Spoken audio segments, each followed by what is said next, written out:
Hey everybody, it's Rose Griffin here with ABA Speech. Hope you're doing well. I just wanted to pop on tonight to continue our discussion about working with early learners. And last week what we talked about was how to play Zingo in therapy. And so every once in a while I wanted to do a resource share, something that I really like to use in therapy because I know that it's really nice to talk with other therapists and other special educators and see what types of things they're using with their students in their classroom. And so every once in a while I'm going to do that. I've been coming on every single week to talk about strategies that I like to use in therapy that are really helpful. And so it's kind of my initiative this year to disseminate information about helping students increase their communication skills and making systematic language instruction accessible for all people.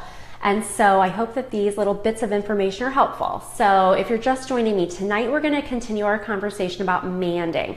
So we talked about the power of manding, which means requesting. And so we're going to just review the couple steps that we had talked about and then talk about a couple other strategies. And so we had talked about one thing we want to know is we want to prompt communication at first so that a student thinks that communication is easy and it's not very effortful and things like that. So if you have a student, let's say they're working on cookie, they see a cookie, maybe they're using sign language, you might hand over hand prompt that and then systematically fade that level of prompting as they're more successful.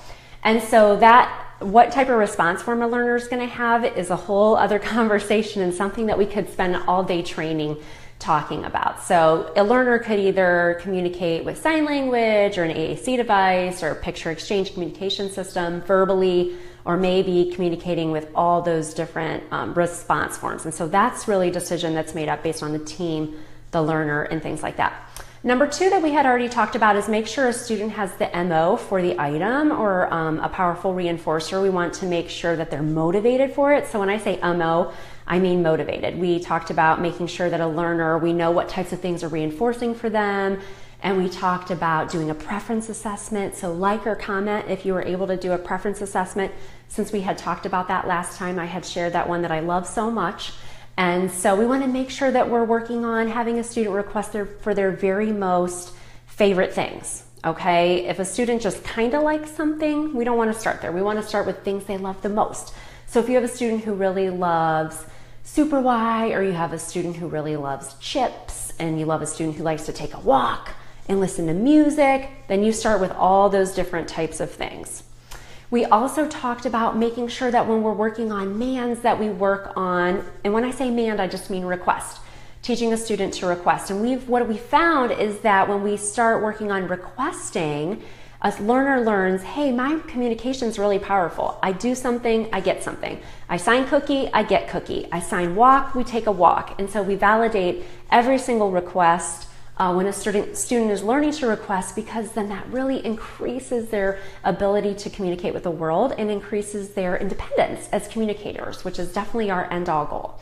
And so we want to teach specific mands. And so what I mean by that is we don't want to teach more first. We don't want to teach please first. We don't want to teach thank you first or bathroom or any of those different types of things, which, you know, I don't know, these types of things I've learned in professional development and going towards for my BCBA and things of that nature. And it makes a lot of sense. I have 3 kids of my own. And so kiddos and students really do start with specific mands. When I want that music, I'm going to sign music. When I want ball, I'm going to sign ball or say ball. And so we want to make sure that our mands that we're teaching are very specific. I made a little video to kind of remind staff and people that you're working with about some of these tips and strategies, and I will post that in the comments below tonight. So start with specific mands, maybe 3 to 5 mands, and the idea is that the mand stands alone.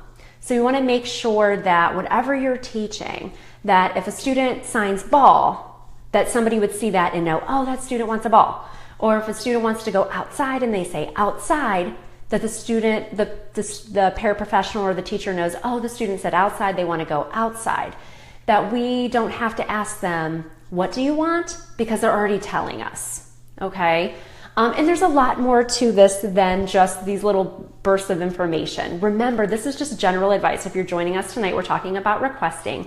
And so if you do need a speech language pathologist that's close to you, you can visit ASHA's website, which is www.asha.org. And if you need a behavioral analyst close to you to help out with behavioral barriers or any challenges that you're facing or your students are facing, make sure that you visit www.bacb.com and you can find professionals that would be close to you. This is just general advice that I wanted to get out there into the world to help you provide systematic language instruction with ease. So number 4 is capture many opportunities across the day. So you want to make sure that your student is going to have many different times throughout their day to practice manding or practice requesting. And so that may mean I'm going to start my speech therapy session with a direct teaching of manding. And maybe when I'm working with a student and that student maybe has a paraprofessional working with him or her, I'm going to have that paraprofessional watch me so that I know that that paraprofessional knows how to work on this skill, or that teacher knows how to work on this skill when the student is not in speech therapy, because that's really where we make so much progress, when our students have embedded language instruction across their day. So that may mean we have a student and they come in the morning and maybe they have something that they can choose that they want to do. So they get a choice and they can request there.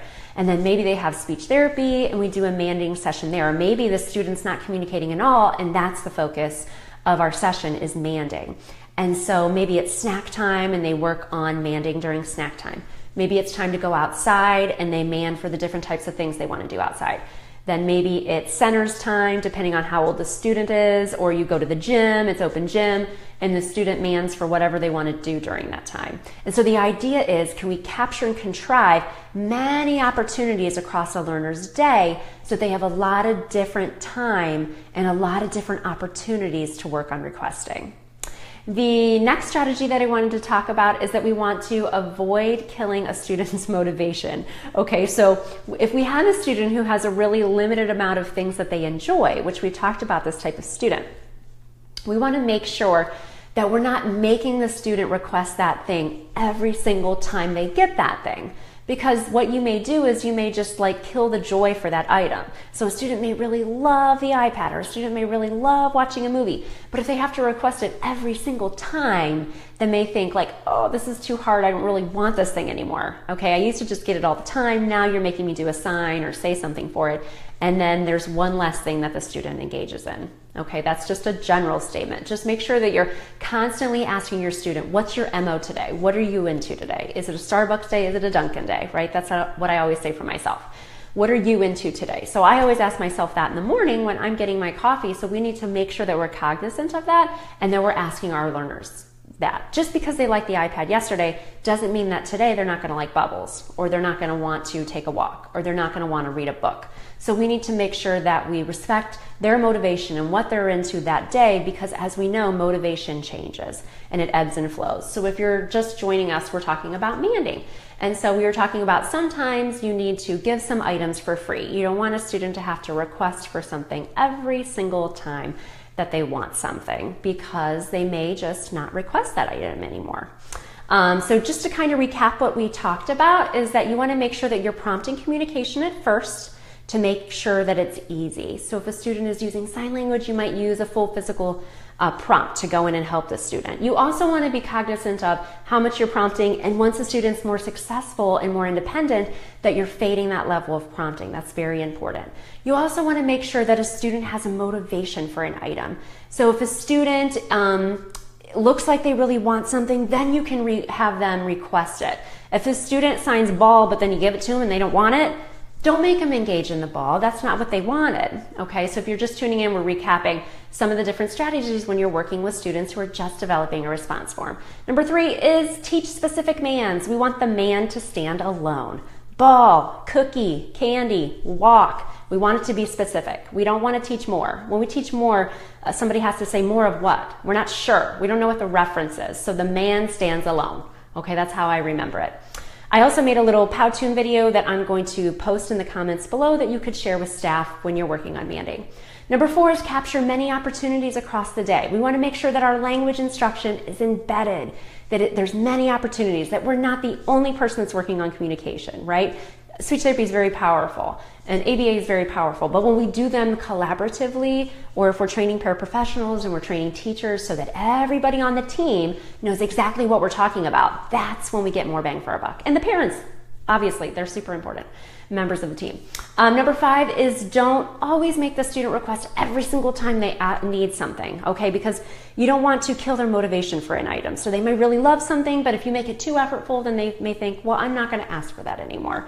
So those are a couple tips and strategies. When we meet together next week, I'm going to round out a couple more strategies. There's about 3 or 4 more that I want to talk about. And if you want more information about Manding, I have a longer webinar on my TPT store, which is ABA Speech, and you can find that there. A lot of people watch that and enjoy that. So it is part of a larger ABA series where I have 9 different webinars. They're about 30 minutes long, and it's called ABA Speech Bootcamp Level 1, and it's for early learners. Where do we start with students with challenging behavior? What do we do when the student's nonverbal? How do we get them responding and communicating? How do I take data and organize? Because students that have these complex communication needs need a lot of individualized stuff. And so how do you organize that? So that's all covered in there. If you're a speech language pathologist, let me know, because I can give you a certificate when you complete those webinars. So that's on my TPT store at ABA Speech.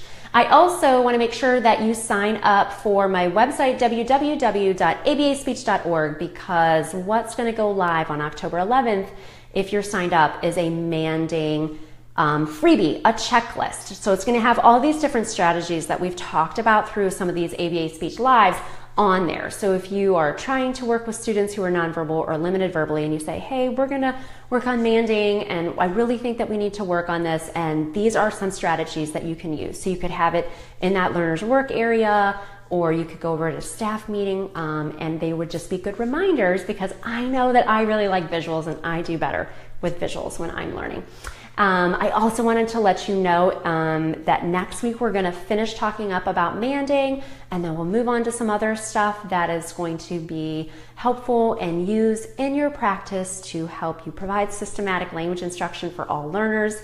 If you did not know, I have made the Action Builder cards. The Action Builder cards are for sale on Amazon, Different Roads to Learning, and National Autism Resources. If you buy them on Amazon until Saturday, they're $5 off. So snag them. I use mine every day, and I would love it if you did too.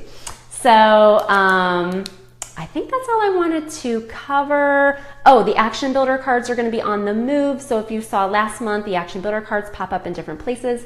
I'm going to take a picture of where they're going to be. And if you can guess where the Action Builder cards are this weekend, you get a freebie from my TPT store, which is ABA Speech. So make sure you sign up from my website, www.abaspeech.org. When you sign up, automatically you get a free webinar about the VB-MAP assessment, which we talked on ABA Speech Live, which is an awesome assessment. It gives you a great scope and sequence of what to work on with early learners and students who are up to about 48-month language level. So those are some ideas for Manding. If you didn't catch the full webinar or the full talk tonight, don't worry, I will keep it here on my feed and pop it over to my YouTube page, which is ABA Speech. So don't miss next week when we finish up talking about Manding. Hope you have a great one. Bye.